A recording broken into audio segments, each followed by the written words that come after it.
పాకిస్తాన్ సైనికులు పారిపోతున్నారు. ఇప్పుడు నా చేతిలోనే ఈ పేపరే పారిపోతున్న పాకిస్తాన్ సైనికుల డేటాకు సంబంధించి. ఇప్పటికే పాకిస్తాన్లో 1200 మంది సైనికులు వారి పదవులకు రాజీనామాలు చేశారు. అందులో 250 మంది కీలక స్థాయి అధికారులు ఉన్నారు.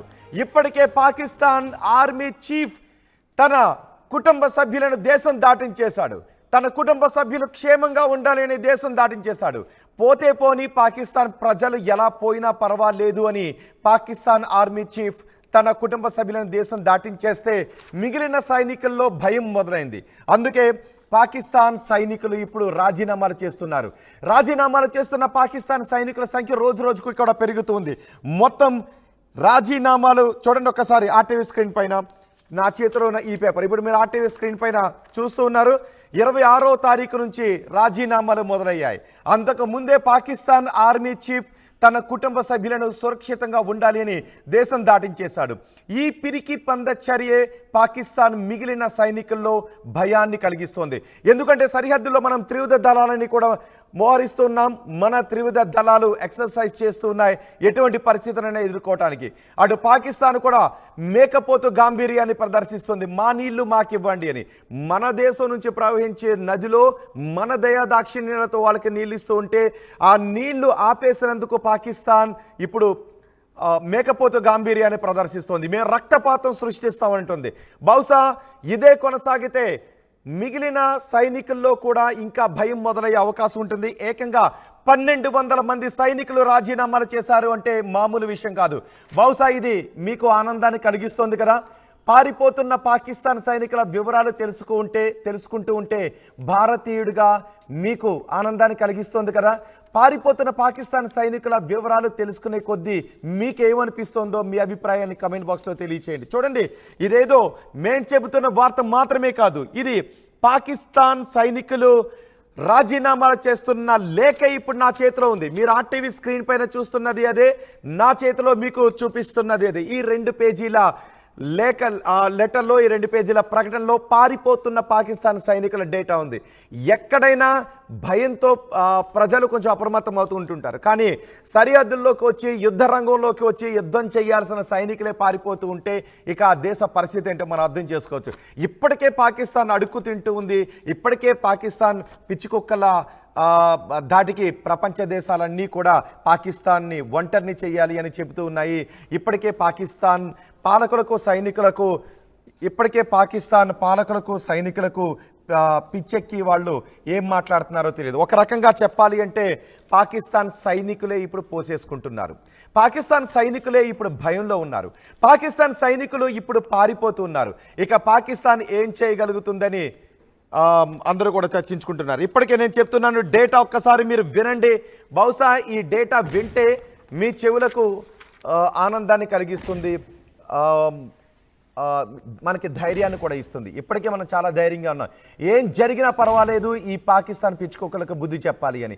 ఏం జరిగినా పర్వాలేదు, ఈసారి పాకిస్తాన్ తరిమి కొట్టాలని. ఏం జరిగినా పర్వాలేదు, పాకిస్తాన్ రూపురేఖల్ని ఈసారి మార్చేయాలి అని ప్రతి భారతీయుడు, నిన్న మోదీ అన్న మాటలను కూడా మనం గుర్తు చేసుకుంటే ప్రతి భారతీయుడు రగిలిపోతూ ఉన్నాడని. సో ఇప్పుడు ఈ పారిపోతున్న పాకిస్తాన్ సైనికుల డేటాను చూస్తూ ఉంటే మీకేమనిపిస్తోంది? ఈ పారిపోతున్న సైనికుల వివరాలను సంబంధించిన వార్తను వింటే మీకేమనిపిస్తోందో మీ అభిప్రాయాన్ని కమెంట్ బాక్స్లో తెలియచేయండి. మనం ఇప్పటికే చూస్తూ ఉన్నాం, పాకిస్తాన్ కూడా చూస్తుంది మేకపోతు గాంభీర్యాన్ని ప్రదర్శించి. నీళ్ళు ఆపేసిన తర్వాత పాకిస్తాన్ ఇప్పుడు మనం ఏం చేయాలి, యుద్ధాన్ని ప్రకటించాలని. ఇప్పటికే నీళ్ళు ఆపేసిన విషయాన్ని మేము యుద్ధంగా తీసేసుకున్నామని అంటుంది. బహుశా ఏ క్షణానైనా వాళ్ళ కవ్వింపు చర్యలకు పాల్పడే అవకాశం కూడా ఉంటుంది. మన సైనికులు కూడా ఏదైనా చర్య తీసుకునే అవకాశం ఉంది. పాకిస్తాన్ ఎలా తరిమి కొట్టాలి అని కేంద్రం వ్యూహరచన చేస్తుంది. చాలా వ్యూహాత్మకంగా మనం ముందుకు వెళ్తున్నాం. ఈ సందర్భంలో మన అనుకుంటూ ఉన్నారు ఇంకా ఏం చేయాలి, ఇంకా ఏం చేయడం లేదంటే, ఇంకా ఏం జరగట్లేదంటే ఏదో జరగాలి అని. కానీ ఆల్రెడీ సగం జరిగిపోయింది. నీళ్ళు ఎప్పుడైతే ఆపేసామో అప్పుడే సగం జరిగిపోయింది. యుద్ధం కూడా ప్రారంభమైనట్టే. పాకిస్తాన్ దాన్ని యుద్ధంగానే భావిస్తుంది.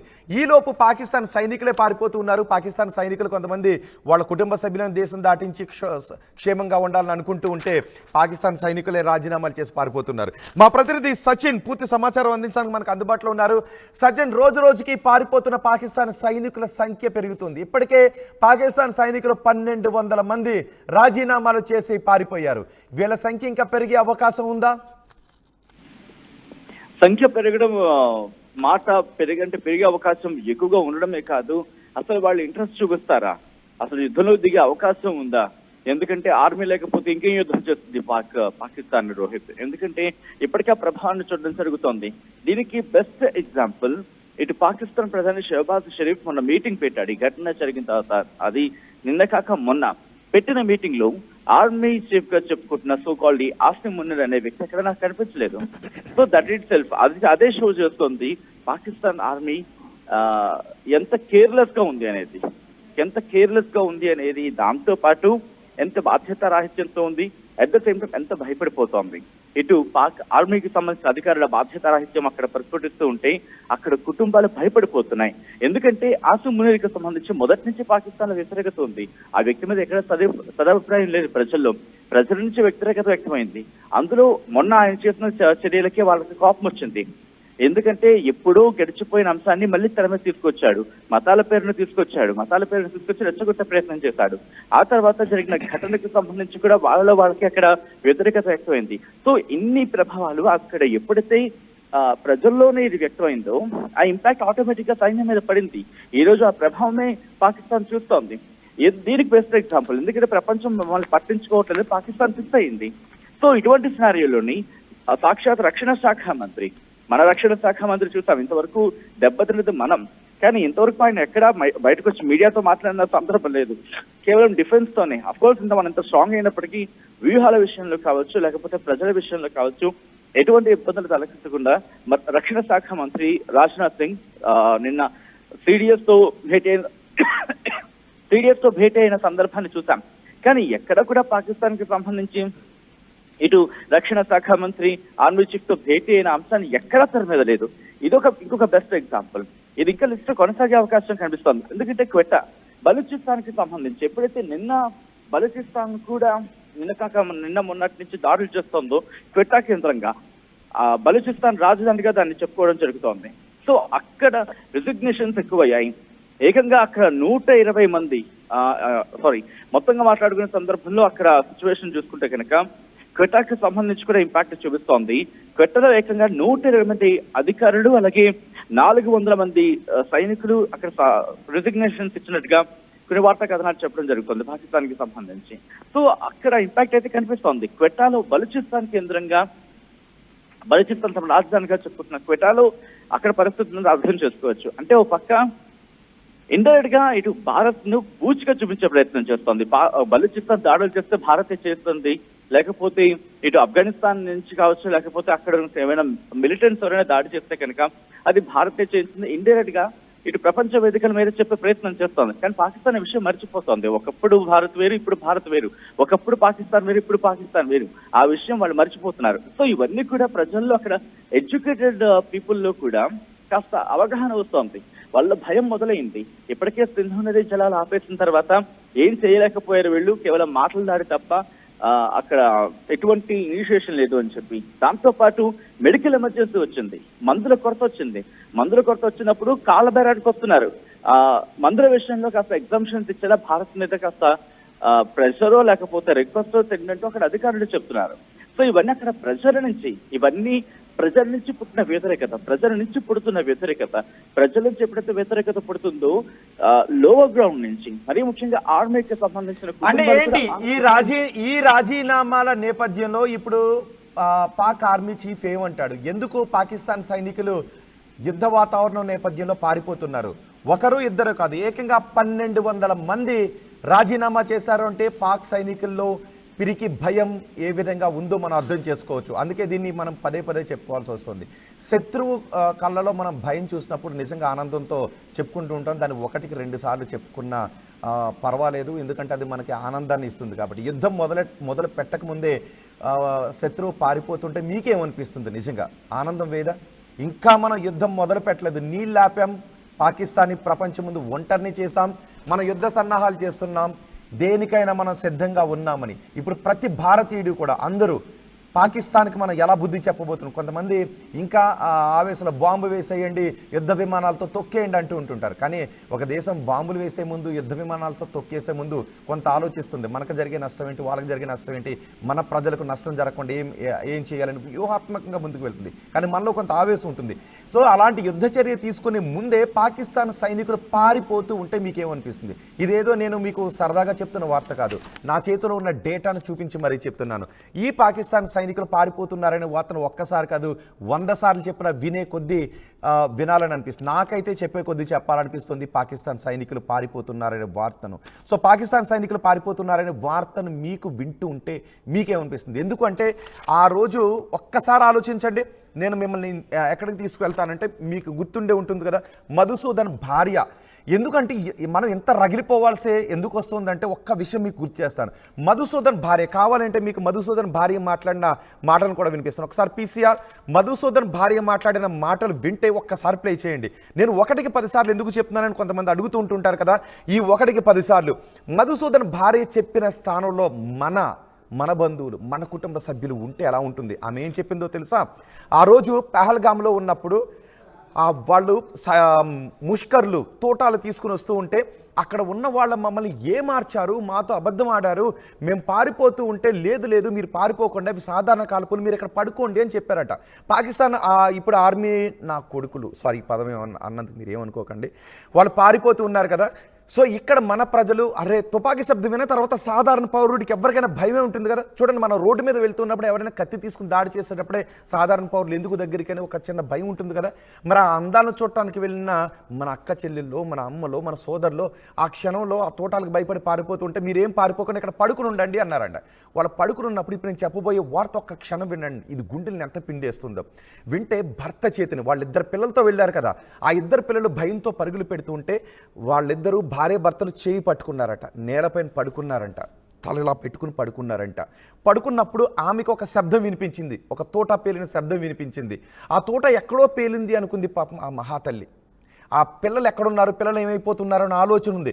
ఇది వాళ్ళ కుటుంబానికి. అదే పరిస్థితుల్లో మనం ఉంటే ఎలా ఉంటుంది? అందుకే నేను 1కి 10 సార్లు ఈ పిరికిన కొడుకుల గురించి చెప్తున్నాను, ఈ పారిపోతున్న పాకిస్తాన్ సైనికుల గురించి చెప్తున్నాను, ఈ పిచ్చ కుక్కల గురించి, వాగుడు గురించి అందుకే చెప్తున్నాను. 1కి 10 సార్లు చెప్పిన ఆ శత్రు పరాజయం చూడాలి, మన కళ్ళతో చూడాలని మనకు అనిపిస్తుంది కదా, మన గుండె కనిపిస్తుంది కదా, మన సోదరులే కదా అక్కడ ప్రాణాలు కోల్పోయింది. సో వాళ్ళిద్దరూ చేయి పట్టుకున్నప్పుడు ఆ తూట ఎక్కడో పేలింది అనుకుందంట.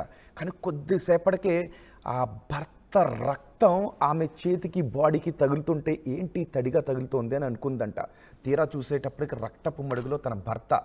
ఒక్క క్షణం ఆలోచించండి, మనకు తెలిసిన వాళ్ళు, మన కుటుంబ సభ్యులు, మనము ఆ పరిస్థితుల్లో ఉంటే 1కి 10 సార్లు ఈ పాకిస్తాన్ కొడుకులను ఏం చేయాలని అనిపించదా? ఈ పిచ్చి కుక్కలను ఎలా తరిమి కొట్టాలని అనిపించదా? అందుకే చెప్తున్నాను, ఈ పారిపోతున్న పాకిస్తాన్ సైనికుల గురించి 1కి 10 సార్లు నాకు చెప్పాలని అనిపిస్తూ ఉంది. ఒక్కొక్కడు అనుకుంటుంటాడు నువ్వు వెళ్ళు యుద్ధంలోకి, వీళ్ళని పంపించండి యుద్ధంలోకి అని. నిజంగా అవకాశం లేదు, ఉండుంటే వెళ్ళుండే వాళ్ళం మేము. ఇప్పుడు మనం ఏం చేయగలం? ఒక్కొక్కడు ఒక పని చేస్తుంటుంటాడు, మనకి ధైర్యాన్ని నింపటం, మనకి ధైర్యాన్ని, జాతీయ భావాన్ని నింపే వ్యాఖ్యలు చేయటం. సో అది ఆ పని నేను చేస్తున్నాను.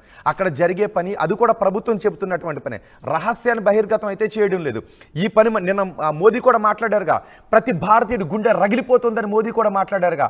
ఆ రగిలిపోతున్న గుండె ఎలా ఉంటుందో నా మాటల్లో కూడా మీకు చెప్పాలనుకుంటున్నాం. ఆర్టీవీ కూడా ఆ మాటల్లో మీకు చెప్పాలనుకుంటుంది. అందుకే పారిపోతున్న పాకిస్తాన్ పిచ్చుకొక్కల గురించి మీకు పదే మేము చెప్పాలని అనుకుంటున్నాం.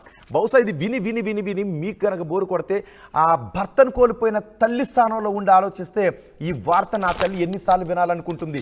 తండ్రిని కోల్పోయిన బిడ్డల స్థానంలో ఉండి ఆలోచిస్తుంటే ఈ వార్తను వాళ్ళు ఎన్నిసార్లు వినాలనుకుంటారో ఒక్కసారి ఆలోచించండి. అందుకే ఈ వార్తను పదే చెప్పాలనుకుంటున్నాను. పదే కాదు, ఇంకో 100 సార్లైనా చెప్తాను, 1000 సార్లైనా చెప్తాను. పారిపోయే పాకిస్తాన్ పిచ్చనా కొడుకుల గురించి 100 సార్లైనా సరే నేను ఈ వార్తను చెప్పడానికి సగర్వంగా నేను ఫీల్ అవుతున్నాను. మీరు ఏమనుకున్నా సరే చూడండి, ఒకసారి ఆ భర్తతో బిడ్డలు పారిపోయారు, వాళ్ళిద్దరూ అలాగే ఉన్నారు. ఒకవేళ ఆ ముష్కర్ వెళ్ళిపోతాడేమో అనుకున్న సమయంలో ఒక తోటా శబ్దం వినపడి అలా ఉన్నప్పుడు, ఇదేదో సినిమాలో చూస్తాం కదా, బహుశా మన మాటలతో రాయలేని దృశ్యాలు అక్కడ కనిపిస్తూ ఉన్నాయి, మనం మాటలతో చెప్పలేని ఆ దృశ్యాలు. ఆ భర్త గుండెల్లోకి దిగిన తోట ఆమె శరీరాన్ని తాకుతూ ఉంటే ఆ వెచ్చదనం, ఆ తడి తగులుతూ ఉంటే ఆ భర్తను అలా చూసిన తర్వాత రక్తపు మడుగులో ఉన్న ఆ భర్తను చూసి, రక్తపు మడుగులో ఉన్న ఆ తండ్రిని చూసి ఆ బిడ్డలు ఆ క్షణం ఏమైపోయి ఉంటారు. ఒక్కసారి మీరు ఆలోచించండి ఆ స్థానంలో ఉండి, ఒక్కసారి మనం ఆలోచించండి ఆ స్థానం.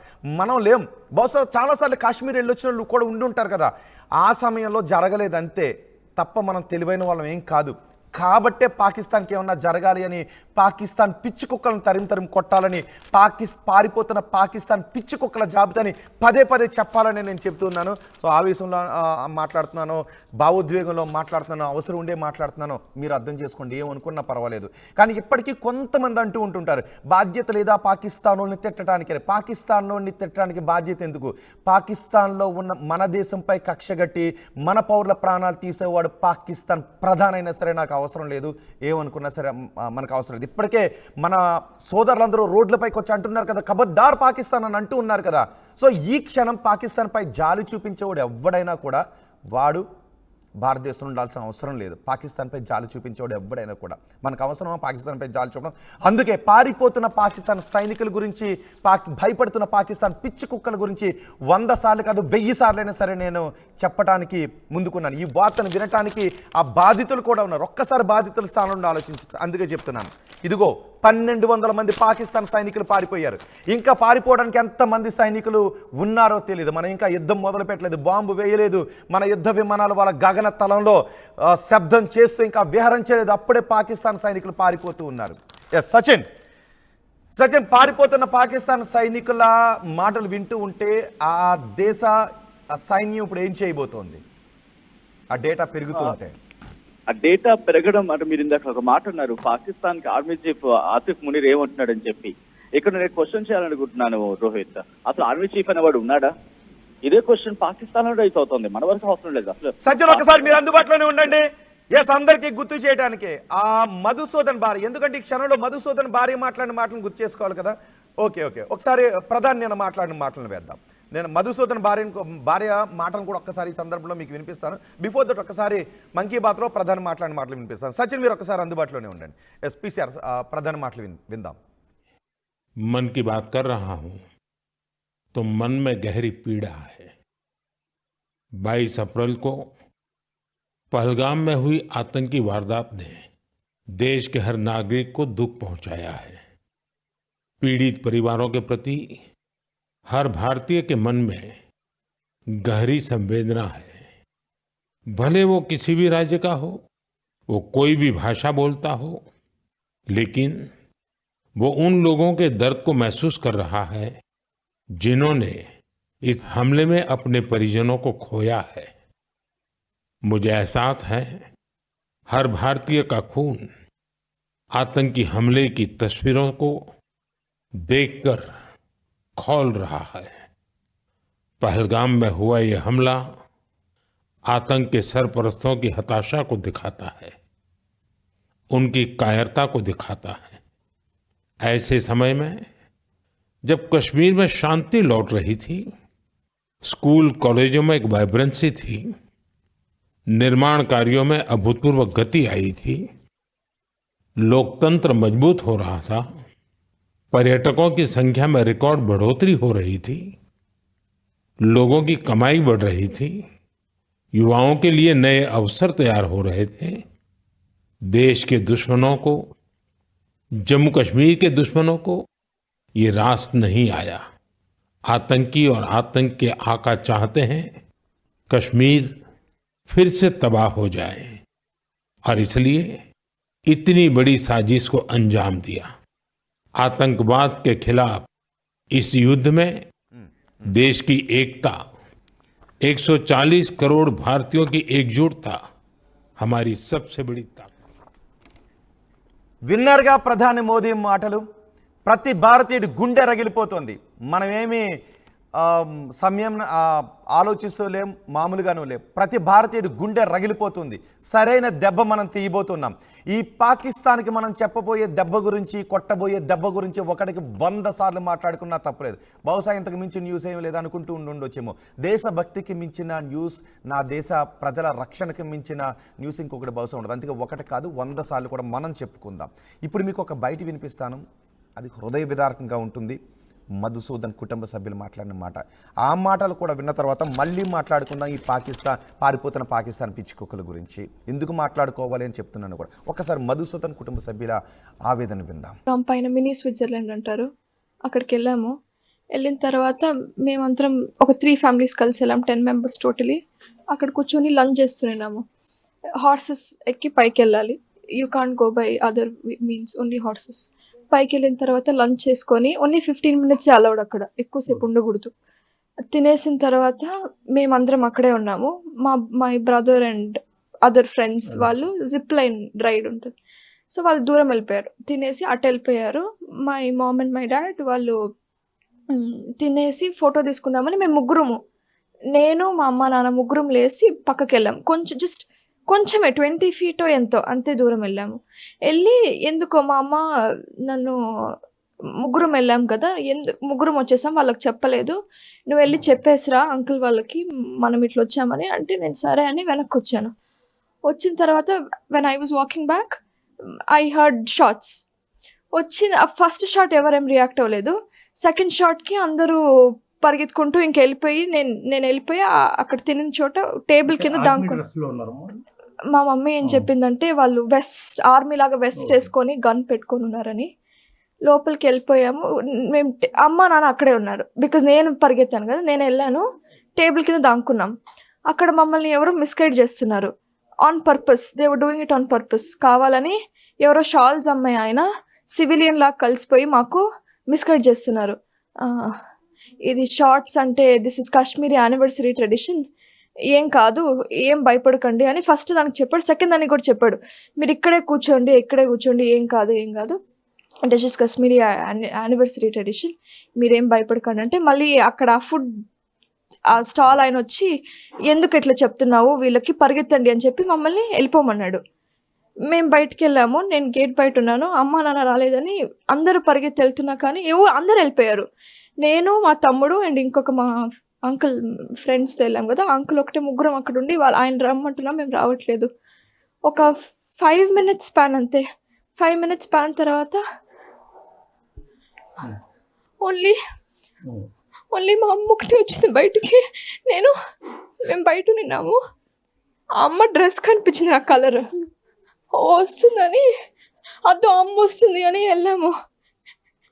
కనిపిస్తే అమ్మ ఒకటే తను తల కొట్టుకుంటూ డ్రెస్కి అంత బ్లడ్ అయ్యి వస్తే లోపలంట వీళ్ళని పరిగెడుతుంటే ఎవరో మిస్గైడ్ చేశారు, పరిగెత్తకండి, పడుకుంటే షూట్ చేయరంటే వీళ్ళు కొంచెం దూరం పరిగెత్తి సరే అని అందరూ, అక్కడ నేవీ ఆఫీసర్ ఉన్నారు కదా ఆయన కూడా పడుకున్నాడు. సో వాళ్ళందరినీ చూసి వీళ్ళు కూడా దే లైట్ డౌన్, ఇద్దరు ఇట్లా పట్టుకొని చేతులు. అండ్ దెన్ వాళ్ళు ఫస్ట్ ఎవరు రాలేదు అక్కడికి, ఆ terrorist I don't know who is, ఆయన రాలేదు చంపడానికి, ఆయన ఎక్కడో దూరం వెళ్ళిపోయాడు. వీళ్ళ పక్కనే ఇంకొక ఫ్యామిలీ ఉన్నిందంట, వాళ్ళని చంపేసరికి వాళ్ళ కొడుకు is 14, I don't know how old is, ఆయన అరిచాడంట కుత్తే అది ఇది అని తిడతా. సో మళ్ళీ వెళ్ళిపోయిన ఆయన మళ్ళీ వెనక్కి వచ్చి వీళ్ళిద్దరు ఇట్లా పడుకొని ఉంటే వీళ్ళకి ఫుడ్ స్టెప్స్ వినిపిస్తున్నాయంట. వచ్చి షార్ట్ వినిపించిందంట మా అమ్మకి, సౌండ్ వినిపిస్తే ఎవరో అనుకుంటే ఇట్లా చేతులు పట్టుకొని ఉన్నారు కదా, డ్రెస్ చెయ్యి అంతా వెట్ అయిపోయి డ్రెస్ అంతా వెట్ అయిపోయిందంట. అప్పుడు లేచి చూసుకుంటే they shot my dad and they are not shooting women and kids, only men. So అక్కడ వేరే వాళ్ళు షూటర్స్ అంటున్నా కానీ దే ఆర్ నాట్ షూటింగ్. మోడీకోబతావు అని చెప్తున్నారు, నాట్ ఉమెన్, ఓన్లీ మెన్.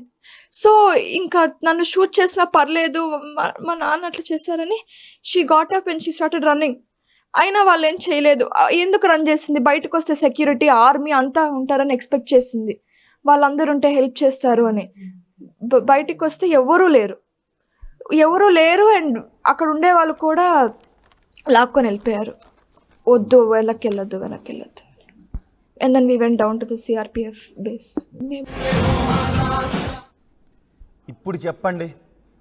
ఇప్పుడు చెప్పండి ఆ చిన్నారి మాటలు విన్న తర్వాత కంట నీరు రాని మనిషి ఎవరిని ఉన్నారా? ఇప్పుడు చెప్పండి వాళ్ళ నాన్న చనిపోయిన దాన్ని చేతులు వణుకుతూ చెప్తున్న దృశ్యాలు చూస్తూ ఉంటే కంట నీరు రాని మనిషి ఎవరైనా ఉన్నారా?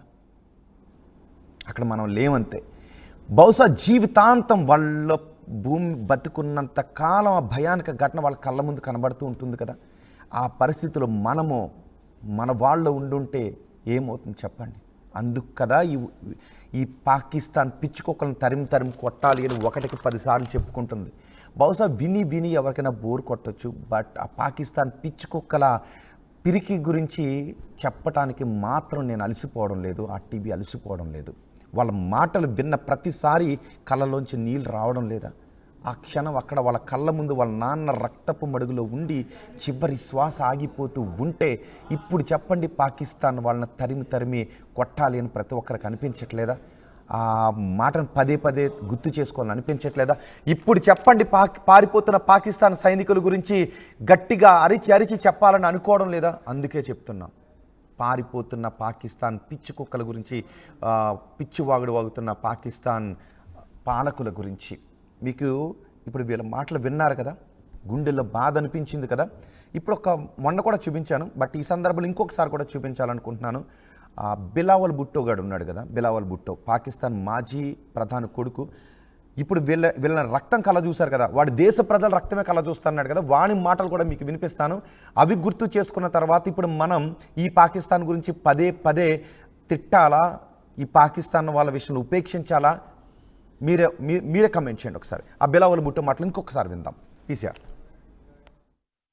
कि जो इंडस वाटर ट्रीटी है, जो मुआहिदा हुआ पाकिस्तान और भारत के दरमियान, जिसके तहत भारत ये मान चुका कि सिंधु आपका है, सिंधु पाकिस्तान का है। मोदी ने और उनकी हुकूमत ने ऐलान किया कि अब वो ये मुआहिदा नहीं मानते।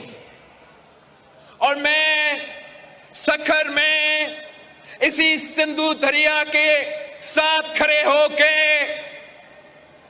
भारत को कहना चाहूंगा कि सिंधु हमारा है और सिंधु हमारा रहेगा।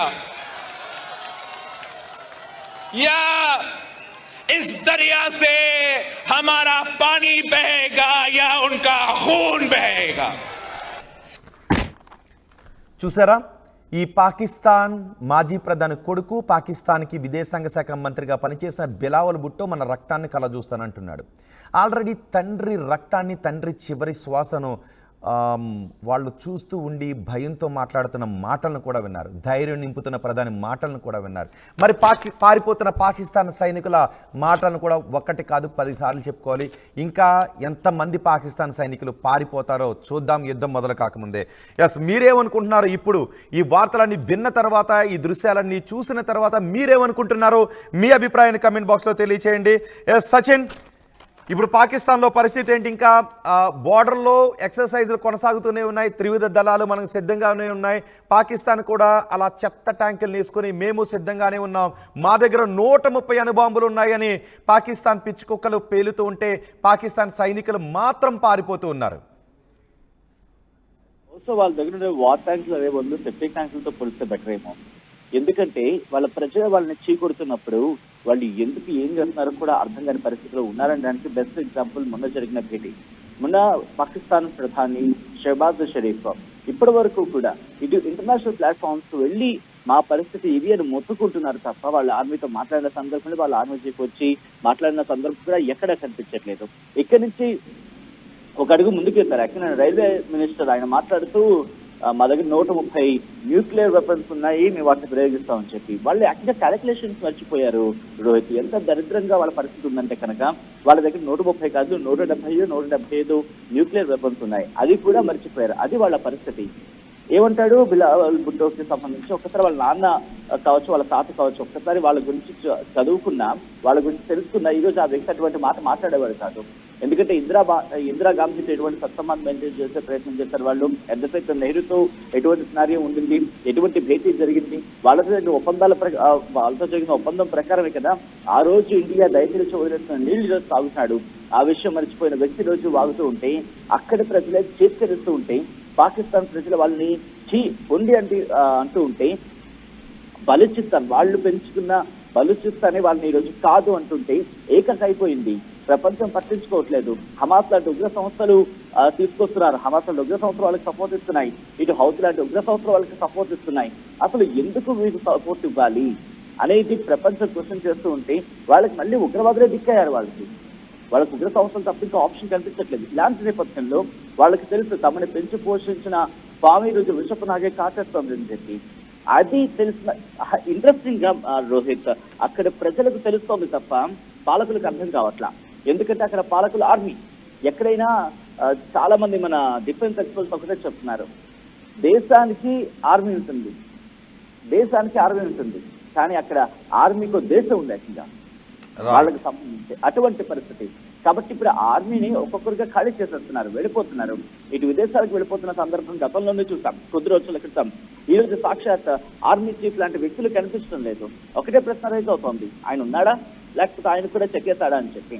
సో ఇటువంటి సినారియోలో పాకిస్తాన్ ఆర్మీ ఎక్కడా సిద్ధంగా లేదు అనేది క్లియర్ కట్గా అర్థమవుతుంది. దానికి బెస్ట్ ఎగ్జాంపుల్ విదేశాంగ మంత్రులు కావచ్చు, లేకపోతే అక్కడ ఆ దేశానికి సంబంధించిన సోకాల్డ్ మినిస్టర్స్ తో చెప్పుకుంటున్న వాళ్ళు బయటకు వచ్చి మాట్లాడతాం. అంతే తప్ప మా దగ్గర ఇంత ఎక్విప్మెంట్ ఉంది, మా దగ్గర ఈ పవర్ ఉంది, మా దగ్గర న్యూక్లియర్ వెపన్స్ ఉన్నాయి, వీటి గురించి మాట్లాడే పరిస్థితి ఉంది రోహిత్. రైట్ సచిన్, మొత్తానికి యుద్ధం మొదలు కాకముందే పాకిస్తాన్ ఆర్మీలో వణుకు మొదలైంది. అందుకే పాకిస్తాన్ ఆర్మీ చీఫ్ తన కుటుంబ సభ్యులను క్షేమంగా ఉండాలని విదేశాలకు పంపించేశాడు. ఇప్పుడు 1200 మంది పాకిస్తాన్ సైనికులు సైన్యాన్ని వదిలి పారిపోతున్నారు యుద్ధం కాకముందే.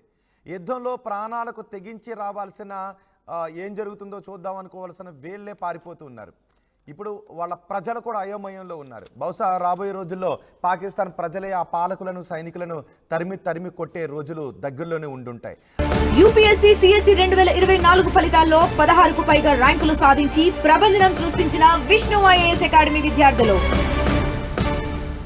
Enriching the learning experience with the leaders and resources of the world. KLH Global Business School.